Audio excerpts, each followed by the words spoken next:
ഓം ശ്രീ ഗുരുഭ്യോ നമ. ജ്യോതികമാ ചാനലിലേക്ക് ഏവർക്കും സ്വാഗതം. ഇന്ന് ഞാൻ ചർച്ച ചെയ്യുന്ന 2026 ജൂലൈ 27 മുതൽ ഡിസംബർ 11 വരെ മീനം രാശിയിൽ ശനി വക്രഗതിയിലാകുന്നതിൻ്റെ ഗുണദോഷങ്ങൾ കുംഭക്കുറുകാർക്കും കുംഭലഗ്നക്കാർക്കും എങ്ങനെയാകും എന്നുള്ളതിനെ പറ്റിയാണ്. അതായത് അവിട്ട നക്ഷത്രത്തിൻ്റെ അവസാന 2 പാദം, ചതയം, പൂരിട്ട നക്ഷത്രത്തിൻ്റെ ആദ്യത്തെ 3 പാദത്തിൽപ്പെടുന്നവർക്ക് ശനി വക്രഗതിയിലാകുന്നതിൻ്റെ ഇമ്പാക്റ്റ് എന്താണ് എന്നുള്ളതാണ് ചർച്ച ചെയ്യുന്നത്. അപ്പോൾ കുംഭക്കുറുകാർക്കും കുംഭലഗ്നക്കാർക്കും ശനി എന്ന് പറയുന്ന ജന്മലഗ്ന രാശ്യാധിപനാണ്, 12ാം ഭാവാധിപനുമാണ്. ആ ശനി ഇപ്പോൾ 2-ൽ സഞ്ചരിക്കുകയാണ്.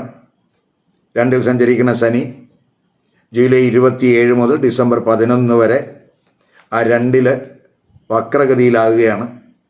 ആ വക്രശനി ഈ കുറുകാരുടെ 4, 8, 11 രാശികളിൽ ദൃഷ്ടി ചെയ്യുന്നുണ്ട്.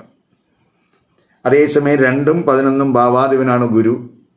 ആ ഗുരു ഇപ്പോൾ 6-ൽ ഉച്ചസ്ഥിതനാണ്.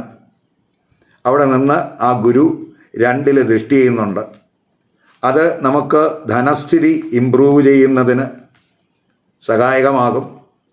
ഇപ്പോൾ 2-ൽ ശനി വക്രത്തിലാകുന്നത് കൊണ്ടുണ്ടാകുന്ന ആ ബാഡ് ഇഫക്റ്റ് അത് ഇല്ലാതാക്കുന്നതിന് ആ 2ാം ഭാവാധിപനായിട്ടുള്ള ഗുരു 2-ൽ ദൃഷ്ടി ചെയ്യുന്നത് സഹായമാകും.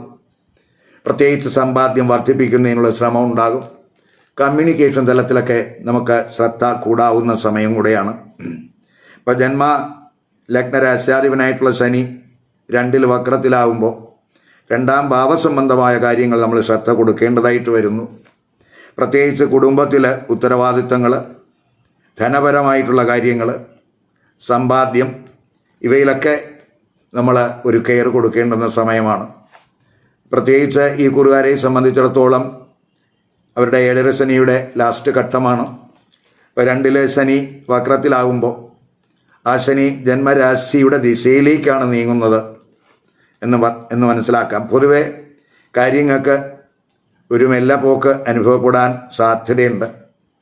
ഏറ്റെടുത്ത കർത്തവ്യങ്ങൾ, പ്രവർത്തനങ്ങൾ ചെയ്തു തീർക്കാനാവാത്ത ഒരു മാനസികാവസ്ഥ അത് ഈ സമയത്ത് ചിലപ്പോൾ ഉണ്ടായെന്ന് വരാം.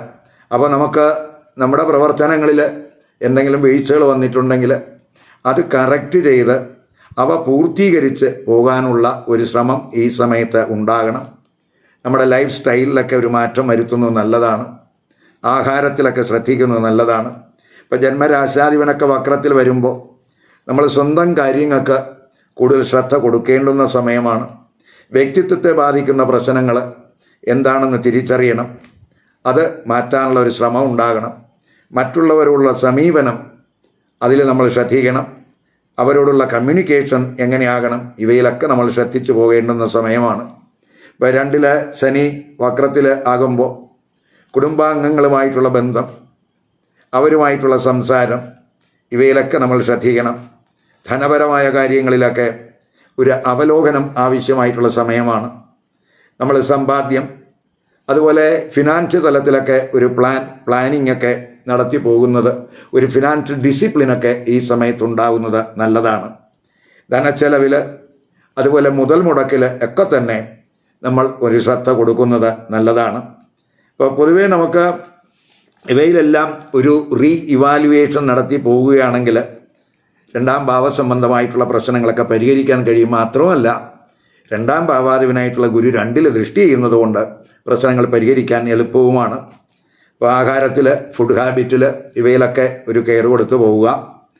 അതുപോലെ ഈ വക്രശനി നമ്മൾ ആരോഗ്യത്തിലൊക്കെ പൊതുവെ ജന്മരാശ്യാധിപനാണ് ശനി. ആ ശനി വക്രത്തിൽ വരുമ്പോൾ ആരോഗ്യത്തിൽ ശ്രദ്ധിക്കണം. അത് പൊതുവെ ഒരു ഇമ്മ്യൂണിറ്റി കുറവ് ചിലപ്പോൾ ഈ കുറുകാർക്ക് ഉണ്ടായെന്ന് വരാം. ജന്മരാശിയിലൊക്കെ രാഹു നിൽക്കുന്ന സമയവും കൂടെയാണ്. അപ്പോൾ ചിലർക്ക് ഈ ശനി 12ാം ഭാവാധിപനും കൂടെയാണ്. അപ്പോൾ സ്ലീപ്പിംഗ് പാറ്റേണിലൊക്കെ ഒരു ശ്രദ്ധ വേണ്ടുന്ന സമയമാണ്. അപ്പോൾ മാനസികമായിട്ടും ശാരീരികമായിട്ടും ഒരു കെയർ കൊടുത്ത് പോകേണ്ടുന്ന സമയമാണ്. ശനി 4-ലൊക്കെ ദൃഷ്ടി ചെയ്യുന്നുണ്ട്. അപ്പോൾ ഫാമിലി റിലേറ്റഡ് ആയിട്ടുള്ള കാര്യങ്ങളിൽ, പ്രോപ്പർട്ടി റിലേറ്റഡ് ആയിട്ടുള്ള കാര്യങ്ങളിൽ ഒക്കെ നമ്മൾ കമ്മിറ്റ്മെൻറ്റ് കുറയാതെ നോക്കണം. കുടുംബ പ്രശ്നങ്ങൾ, അതിൽ നമ്മൾ ശ്രദ്ധ കൊടുത്ത് ആ പ്രശ്നങ്ങൾ പരിഹരിക്കാനുള്ളൊരു ശ്രമം ഉണ്ടാകണം. ഉത്തരവാദിത്വ ബോധത്തോടു കൂടി നമ്മൾ ആ കുടുംബത്തിൽ ബിഹേവ് ചെയ്യണം. മാതാവിനോടുള്ള കർത്തവ്യങ്ങൾക്ക് വീഴ്ച വരാതെ നോക്കണം. വക്രശനി അഷ്ടമത്തിലൊക്കെ ദൃഷ്ടി ചെയ്യുന്നുണ്ട്. അപ്പോൾ നമ്മൾ ജോയിൻ്റ് ഫൈനാൻസിൽ നമ്മൾ ഒരു കെയർ വേണം. ഈ ജോയിൻ്റ് അസറ്റിലൊക്കെ പുനർവിന്യാസം നടത്തുന്നതിലൊക്കെ ഒരു ശ്രദ്ധ വേണ്ടുന്ന സമയമാണ്. യാത്രകളിൽ ശ്രദ്ധിക്കണം. അതുപോലെ ഇൻഹെറിറ്റൻസ് റിലേറ്റഡ് ആയിട്ടുള്ള വിഷയങ്ങളിൽ, ഇൻഷുറൻസുമായിട്ട് ബന്ധപ്പെട്ടുള്ള കാര്യങ്ങളിൽ, ചിലർക്ക് ഈ ടാക്സുമായിട്ട് ബന്ധപ്പെട്ടുള്ള കാര്യങ്ങളിലൊക്കെ ഒരു ശ്രദ്ധ വേണ്ടുന്ന സമയമാണ്. ഇപ്പോൾ നമ്മൾ പ്രത്യേകിച്ച് ഈ സത്യങ്ങളൊക്കെ തുറന്നു പറയുന്നത് പൊതുവെ മറ്റുള്ളവർക്ക് ഇഷ്ടപ്പെടില്ല എന്നും കൂടെ മനസ്സിലാക്കുക. അപ്പം അത് നമ്മൾ എന്തെങ്കിലുമൊക്കെ കാര്യങ്ങൾ തുറന്ന് പറയുമ്പോൾ അത് അവരെ ഹർട്ട് ചെയ്യുന്നതായിട്ടൊക്കെ അവർക്ക് തോന്നും. അപ്പം കഴിവതും നമ്മൾ അമിതമായിട്ട് സംസാരിക്കുന്നത് ഈ സമയത്ത് ഒഴിവാക്കുക. പഴയ സൗഹൃദങ്ങൾ ചിലപ്പോൾ വീണ്ടും ഈ സമയത്ത് വന്നു വരാം. അതുപോലെ മണി ഡീലിങ്സിലൊക്കെ നമ്മളൊരു കെയർ വേണം. പണം കടം കൊടുക്കുന്നതിന് അനുകൂല സമയമായിട്ട് കാണുന്നില്ല. വക്രശനിയൊക്കെ 11 ദൃഷ്ടി ചെയ്യുന്നുണ്ട്. അപ്പോൾ ധനവരവൊക്കെ ഉണ്ടാകും എങ്കിലും അത് വളരെ വേഗത്തിലുള്ള ഒരു ധനവരവ് ആകണമെന്നില്ല. ഗ്രേജുവലായിട്ടുള്ള സാമ്പത്തിക വർധനവ് നമുക്ക് പ്രതീക്ഷിക്കാം.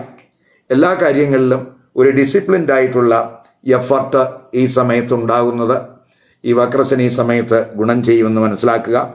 വരുമാന സോഴ്സുകളിലും വരുമാന മാർഗങ്ങളിലും ഒക്കെ തന്നെ നമ്മൾ ഒരു അവലോകനം ആവശ്യമാണ്. സൗഹൃദങ്ങളിൽ, സാമൂഹ്യ ബന്ധങ്ങളിൽ ഒക്കെ തന്നെ ഒരു റീ ഇവാലുവേഷൻ ഈ സമയത്തുണ്ടാകണം. ജ്യേഷ്ഠ സഹോദരങ്ങളുമായിട്ടുള്ള റിലേഷൻഷിപ്പിലും ശ്രദ്ധ വേണ്ടുന്ന സമയമാണ്. ഈ വീഡിയോ ഇഷ്ടപ്പെട്ടുവെങ്കിൽ ലൈക്ക് ചെയ്യുക, ഷെയർ ചെയ്യുക. അതുപോലെ സബ്സ്ക്രൈബ് ചെയ്യാത്തവർ സബ്സ്ക്രൈബ് ചെയ്ത് കാണുക. മറ്റൊരു പുതിയ വിഷയമായി അടുത്ത വീഡിയോയിൽ കാണാം. നമസ്കാരം.